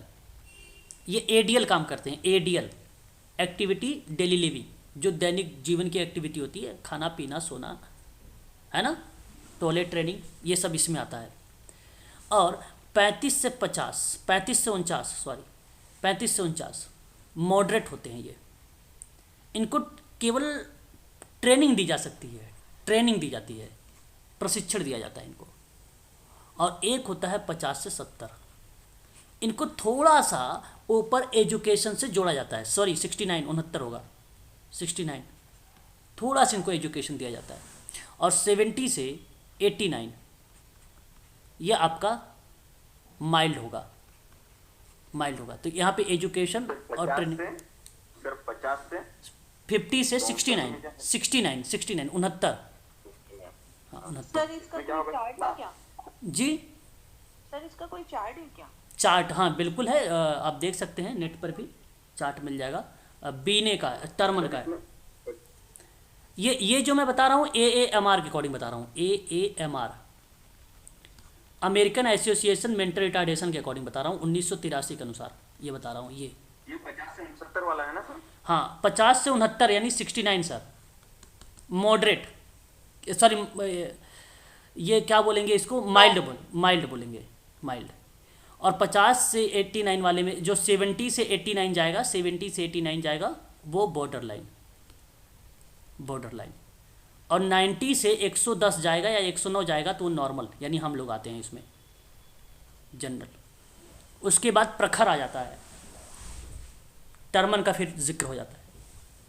तो ये 90 से कितना आएगा सर? 90 से 109 109